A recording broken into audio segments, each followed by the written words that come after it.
அருமையான தெய்வ பிள்ளைகளே, தேவனுக்கு முன்பாக நம்ம பொருத்தனைகளை செலுத்தும் பொழுது, கர்த்தருக்காக நம்ம இருக்கும் பொழுது, அது எதுவானாலும் தேவனுக்கென்று கொடுக்கிற ஒரு நல்ல ஒரு மனப்பக்குவம் உடையவர் எப்தா. அதனால் அவர் தொட்ட எல்லா காரியத்திலையும் வெற்றியை அடைகிறார். அல்லேலூயா.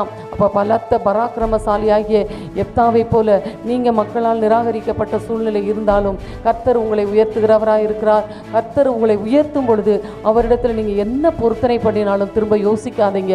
எப்தா பாருங்க, தன் மகள் தன் பிள்ளை எவ்வளோ உயிரை போல நேசித்திருப்பார். ஒரு மகள் அங்கும்போது எவ்வளோ செல்லம் கொடுத்திருப்பார். அவள் வாலிப பருவம் என்று சொல்லப்படுகிறது. அப்போ வாலிப பருவம் வரைக்கும் அந்த தகப்பனாரால் எவ்வளவு அன்பு செலுத்தப்பட்டு இருப்பாள். அவள் போகும் பொழுது வரும் பொழுது அவளுடைய ஒவ்வொரு செயலையும் அவர் பார்த்து ரசித்து ரசித்து வளர்த்த மகளாய் இருந்திருப்பாள். அதை கூட அவர் யோசிக்கவே இல்லை. என்ன அருமையான ஒரு மகள் அல்லவா என்று அவர் யோசிக்காதபடி கர்த்தருக்கு மாத்திரம் முதலிடம் கொடுக்கும் பொழுது அவருடைய ஸ்தானங்கள் உயர்கிறது. அருமையான தெய்வ பிள்ளைகளை பொருத்தனை பண்ணின பின்பு அதை அவர் யோசிக்கவே இல்லை. இந்த நாளில் அது வேதத்தில் ஏன் குறிப்பிடப்பட்டிருக்குன்னா, இப்பேற்பட்ட மனிதர்கள் இந்த உலகத்தில் ஆண்டவருக்காய் ஜீவித்திருக்காங்க, வைராக்கியமாக இருந்திருக்காங்க.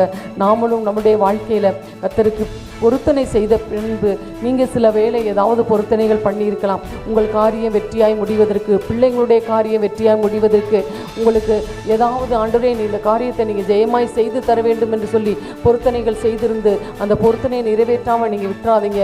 எப்தாவை போல நீங்களும் ஆண்டவருக்காக பொருத்தனை பண்ணியிருக்கலாம். இப்படி பொருத்தனை பண்ணியிருக்க மாட்டீங்க.